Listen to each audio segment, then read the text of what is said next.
आज हम मौजूद हैं आज़ाद समाज पार्टी के मंगलौर कार्यालय पर और हमारे साथ खुसूसी मेहमान जो मौजूद हैं वो आज़ाद समाज पार्टी के मंगलौर विधानसभा से प्रत्याशी काजी मोनी साहब हैं।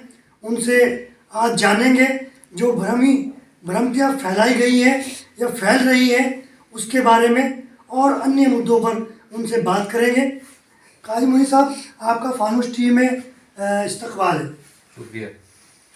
जो टिकट को लेकर आपके बारे में जो अफवाहें बाजार बहुत ज़्यादा गर्म है कि आपका आज़ाद समाज पार्टी ने टिकट कैंसिल कर दिया है, काट दिया है या किसी और को दे दिया है, और इसमें यहाँ तक भी चर्चाओं का बाजार गर्म है कि एक मंगलौर के प्रत्याशी ने आपका टिकट कटवा दिया है।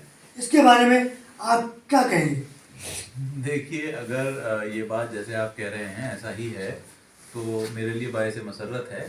बड़े नेताओं के बारे में चर्चा हुआ करती है। मैं पहली बार इलेक्शन लड़ रहा हूँ और पहली बार में इतना बड़ा नेता आपने बना दिया, इसके लिए बहुत बहुत आपका भी शुक्रिया और मंगलौर के अवाम का भी। और रहा सवाल ये कि किसी और को टिकट दे दिया गया है तो कोई एक फ़ोटो वोटो खींच के मुझे भेज दे, कहीं किसी का बैनर पोस्टर कुछ लगा हुआ हो तो हमारे जो उत्तराखंड के प्रदेश प्रभारी हैं अमित तोमर जी कल की कैडर की बैठक में सबके सामने ये अनाउंस करके गए हैं कि मंगलौर से प्रत्याशी काजी मोनी सिंह हैं। तो काजी मोनी साहब, ये तो एक तरीके से कल जो है कंफर्म हो गया कि आपका टिकट पक्का है, तो उससे तो विपक्ष वालों में बहुत ज़्यादा शायद खलबली होगी। अब आगे की आपकी किस तरह की रणनीतियाँ हैं और कांग्रेस और बसपा का आपको आप क्या मैसेज देना चाहते हैं? कांग्रेस और बसपा के साथ साथ बीजेपी को भी मैसेज देना चाहते हैं कि अब ये तानाशाही की जो हुकूमत चलती आ रही है ये नहीं चलेगी। और अभी तो ये रणनीति का मामला ये है कि अभी पता लग जाए कि चुनाव कब होने हैं, कैसे होने हैं। अधिसूचना जारी होने में शायद अभी वक्त है। कोरोना का दोबारा से कोई हमला हो सकता है, इसके बारे में हमारे स्वास्थ्य विभाग अलर्ट कर रहा है। अभी नाइट कर्फ्यू भी चल रहा है, तो जब तक स्थिति क्लियर नहीं होती आगे की रणनीति पर विचार किया जाना का वक्त नहीं है। काजी मोनी साहब, जो वर्तमान विधायक हैं वो भी बहुत जोर शोर के साथ आवाज़ बुलंद किए हुए हैं कि हमने ये किया है, हमने इतना विकास करा दिया है, हमने सड़कें बनवा दी, ये करा दिया और वो करा दिया। इसी तरीके से जो पूर्व विधायक हैं वो भी कह रहे हैं कि मेरे कार्यकाल में जितना विकास हुआ है उतना कभी नहीं हुआ है, और आज इस जो वर्तमान का जो कार्यकाल है उसमें भी नहीं हुआ है। तो उस विकास को आप किस नज़र से देखते हैं? अगर पूर्व विधायक कहते हैं कि विकास हुआ है तो वो इससे बड़ा मजाक दूसरा नहीं हो सकता। वो जानते भी नहीं है कि विकास किसे कहते हैं। अभी रिसेंटली एक वीडियो में मैंने देखा कि वो ऑक्सीजन कॉन्सेंट्रेटर सही तरीके से बोल नहीं पा रहे थे, तो उनको तो मालूम भी नहीं है विकास क्या होता है। अब रहे हमारे मौजूदा विधायक साहब, ये कहते हैं बड़े ज़ोर शोर से कह रहे हैं कि बहुत विकास हुआ है, लेकिन मैंने टांडा बनेड़ा शायद एक गांव था या दूसरा कोई होगा, उसमें एक मीटिंग के अंदर हमारे मौजूदा विधायक साहब को एक बात कहते हुए सुना कि वीडियो रिकॉर्डिंग आई मेरे पास कि भाई देखिए, ये वक्त जो है वो शिकवे शिकायतों का नहीं है कि ये काम हुआ है वो काम नहीं हुआ है। अब वक्त इस बात का है कि कांग्रेस की सरकार आ रही है और हम कैबिनेट मिनिस्टर बनेंगे और बहुत कुछ होने वाला है। तो इसका मतलब ये है कि वो अपने किए हुए कामों पर चर्चा करना ही नहीं चाहते। वो जानते हैं कि चर्चा करेंगे तो फंसेंगे। काजी मोदी साहब, आप एजुकेटेड हैं, समझदार हैं, पढ़े लिखे हैं, शायर भी हैं, तो मंगलौर में शिक्षा को लेकर आपकी क्या रणनीति है और जो भविष्य है आने वाला उसमें शिक्षा के प्रति आप क्या आपका मैसेज है? देखिए, ये जो कस्बा है, पहले तो ये कस्बा मुस्लिम बहुल है, ये सीट भी मुस्लिम बहुल है। और हालांकि जब कोई इंसान पॉलिटिक्स में उतरता है तो उसको सब चीज़ों की सबकी बात करनी होती है, लेकिन जो पसमानदा तबका है, चाहे वो मुस्लिम हो, चाहे वो हिंदू हो, चाहे वो एससी हो, उसकी बात की जानी चाहिए। यहाँ पर जो पूरे उत्तराखंड का शिक्षा दर है 76 कुछ प्रतिशत है, और उससे एवरेज से, स्टेट के एवरेज से भी लो है हमारा 59.04% जो हमारा शिक्षा दर है। उसके ऊपर काम किए जाने की ज़रूरत है। हमारे पास उसका एक पूरा फुल प्रूफ प्लान है जिसके ऊपर अमल करेंगे। हमने अभी भी ऐसे स्कूल नोटिस किए हैं जहाँ पर दरियों पर बैठकर पढ़ाया जा रहा है। दरियों पर बैठकर पढ़ाने में कोई दिक्कत नहीं है। पहले बहुत बड़े बड़े डिग्निटरीज पैदा हुए हैं दरियों पर बैठकर पढ़कर, लेकिन उसके लिए टीचर होते थे। अब टीचर भी नहीं है, एक टीचर 4 सब्जेक्ट पढ़ा रहा है। तो इस चीज़ में सुधार की ज़रूरत है। हालांकि शिक्षा नीति ही के बारे में दोबारा से विचार किया जाना चाहिए। ये सरकार शिक्षा नीति पर काम नहीं कर पाई है। अनपढ़ों की सरकार है, जाहिर है करती भी कैसे। लेकिन मौजूदा विधायक को भी चाहिए था कि शायद अपने कुछ कोटे से ही सही, लेकिन कुछ करते इसके लिए। नए स्कूल्स खोलने की बात करते, कुछ ऐसी चैरिटेबल इंस्टीट्यूट्स हैं, संस्थाएं हैं जो ऐसे ऐसे इंस्टीट्यूट चला रही हैं, ऐसे ऐसे कोर्सेज चला रहे हैं कि जहाँ पर फ्री में बच्चों को, जो पसमानदा तबके के बच्चे हैं, उनको एजुकेशन दी जाती है। उनको सरकारी नौकरियों की तैयारी के लिए, कॉम्पिटिशन्स के लिए तैयार किया जाता है, और फिर उसमें से लोग पीसीएस में, पीसीएस लोअर में सेलेक्ट भी हो रहे हैं। तो ये सब कुछ हमारा करने का प्लान है। आहिस्ता आहिस्ता जैसे जैसे वक्त आते जाएगा आपको बताते जाएंगे कैसे कर रहे हैं। तो ये तो आपने जो बताया ये तो बहुत, ये काफ़ी ऊंचे लेवल की बात है।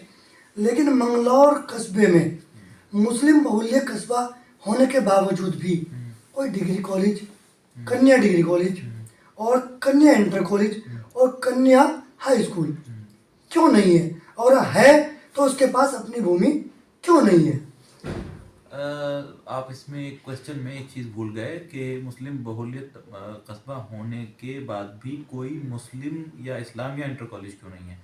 तो उस सवाल का जवाब ये है कि कोशिश नहीं की गई है। कोशिश करें तो बहुत कुछ हो सकता है। और फरहाद ने भी कोशिश की थी, तो उसने पहाड़ को काट के दूध की नहर बहा दी थी, जैसा कि कहानियों में है। तो बहुत कुछ हो सकता है, लेकिन बहरहाल जब कोशिश नहीं की गई है तो नहीं हुआ है। जनता ने इसलिए वोट दिया है कि उनके पास दूसरा कोई मौका नहीं था, ऑप्शन नहीं था। अब ऑप्शन मिल रहा है तो जनता का बहुत ज़बरदस्त समर्थन हमें प्राप्त है। काजी मोनी साहब, मेरे जहाँ तक ध्यान है और याद आ रहा है, मरहूम कारी नसीम साहब ने कन्या इंटर कॉलेज के लिए हमारे वर्तमान चेयरमैन जीतने के बाद जब पहली सभा हुई तो उसमें उन्होंने मांग की थी उसको भूमि उपलब्ध कराने की, और उसका वादा भी किया गया था। तो जिस तरह से अभी तक खोखले वादे होते आए हैं, क्या इधर भी जो वादे किए जाएंगे वो उसी तरीके से होंगे या कुछ अलग हटके होगा? उनके लिए शेर है, तेरे वादे पे जिए हम तो ये जान झूठ जाना, या खुशी से मरना जाते अगर एतबार होता। तो गिला करें जिन्हें तुझसे बहुत उम्मीदें थी, हमें तो खैर तेरा एतबार था ही नहीं। तो बहरहाल उन पर हमें कोई एतबार नहीं था। कारी नसीम साहब ने सिर्फ मांग उस मीटिंग में नहीं की थी, मांग तो पहले की गई थी, और उस मांग को पूरा करने के वादे पर वोट दिया गया था, और उन्होंने अपना वादा नहीं निभाया। जाहिर है कुछ चीज़ें आने वालों के लिए छोड़ी जाती हैं, वो नहीं कर पाए, हमारे हैं, इंशाल्लाह हम करेंगे। तो काजी मोनी साहब, एक लास्ट सवाल, मंगलौर कस्बा, मंगलौर कस्बे का विकास किस तरीके से आपके आगे की रणनीति है कि मंगलौर का विकास किस तरीके से होगा? क्या कब्रिस्तानों की दीवारें या बारात घर बनाने से मंगलौर का विकास होगा, या आप किस तरह से इसको विकास को किस नज़र से और किस तरीके से आगे की आपकी इसको लेकर रणनीति है? देखिए, बारात घर और कब्रिस्तान भी ज़रूरी चीज़ें हैं, ऐसा नहीं है उनको विकास के दायरे से बाहर रखा जाएगा, लेकिन वो इतनी भी ज़रूरी नहीं है जितनी बना दी गई हैं। एक मैयत को कंधा देने जाइए और कब्र में उतरकर मैयत को नीचे रखवाने का काम कीजिए और सबकी सिंपैथी हासिल करके वोट हासिल कर लीजिए, या फिर उस मैयत में जाइए, जनाजे की नमाज़ पढ़िए, कब्रिस्तान तक जाइए, मिट्टी दे के वापस आइए, लेकिन उसके बच्चों की एजुकेशन की फिक्र कीजिए। दोनों बातों में फ़र्क है। तो हम ये करना चाहते हैं, पहला वाला। काजी मोनी साहब, मेरा सवाल एक ये है कि जैसे आपने कहा कि वो काम ज़रूरी है, ज़रूरी तो है, क्या मेरा कहने का जो मतलब था वो ये था, क्या दीवार करने से या बारात घर बनाने से विकास होगा, या शिक्षित या शिक्षा को बढ़ावा देने से विकास होगा, मंगलौर कस्बा आगे बढ़ेगा? मंगलौर में अगर कोई पॉलिटेक्निक या आईटीआई या कोई स्किल डेवलपमेंट का सेंटर खुल जाता तो उसके सामने रेडी लगाने वाला, एक केला बेचने वाला या चाय बेचने वाला, उसको जो रोज़गार मिलता वो तो अलग था, लेकिन उसके दिल में एक तमन्ना पैदा होती है कि काश इस कॉलेज के अंदर मेरा बच्चा पढ़ पाए। तो यानी कॉलेज खुलने से शिक्षा का माहौल तैयार होता है। हम इस माहौल को तैयार करने के लिए कोशिश करेंगे ताकि लोगों में शिक्षा का रुझान पैदा हो, लोग शिक्षा की तरफ चलें, तालीम कि कोशिश सिर्फ ये नहीं होती कि साहब आप कह दें कि रुड़की में बहुत कॉलेज है वहाँ चले जाओ पढ़ने के लिए, और अगर कोई ये कहे कि रुड़की जाना मुश्किल है तो मैं कहूँगा नहीं, मुश्किल नहीं है, बल्कि बात यह है कि मंगलौर में तालीम का माहौल ही नहीं है। उस माहौल को तैयार किए जाने की ज़रूरत है। फिर वही बात दोबारा दोहराता हूँ कि बारात घर और कब्रिस्तान वगैरह ये भी ज़रूरी चीज़ें हैं, लेकिन इनको बहुत ज़्यादा अहमियत दे दी गई है। इतनी अहमियत दिए जाने की ज़रूरत नहीं है कि ये इलेक्शन का मुद्दा बन जाए। तो काजी साहब, जो लोग आपको कहीं गिन नहीं रहे हैं कि आज़ाद समाज पार्टी का कोई वजूद नहीं है मंगलौर विधानसभा में, और वो 3 में ना 13 में है, और हाजी और काजी ही है जहाँ भी हैं मंगलौर विधानसभा में, तो उसको लेकर आप क्या संदेश देना चाहते हैं? आपका इसके प्रति क्या मैसेज है? जमहूरियत वो तर्ज़ हुकूमत है कि जिसमें बंदों को गिना करते हैं, तोला नहीं करते। तो बंदे जब गिने जाएंगे तो वो वोटिंग मशीन्स के अंदर गिने जाएंगे कि किस पे कितने वोट निकल रहे हैं। वक्त बताएगा, हम अभी से क्या बताएं क्या हमारे दिल में है। ये थे हमारे साथ में मंगलौर विधानसभा से आज़ाद समाज पार्टी के प्रत्याशी काजी मोनी साहब, और बड़ी बेबाकी के साथ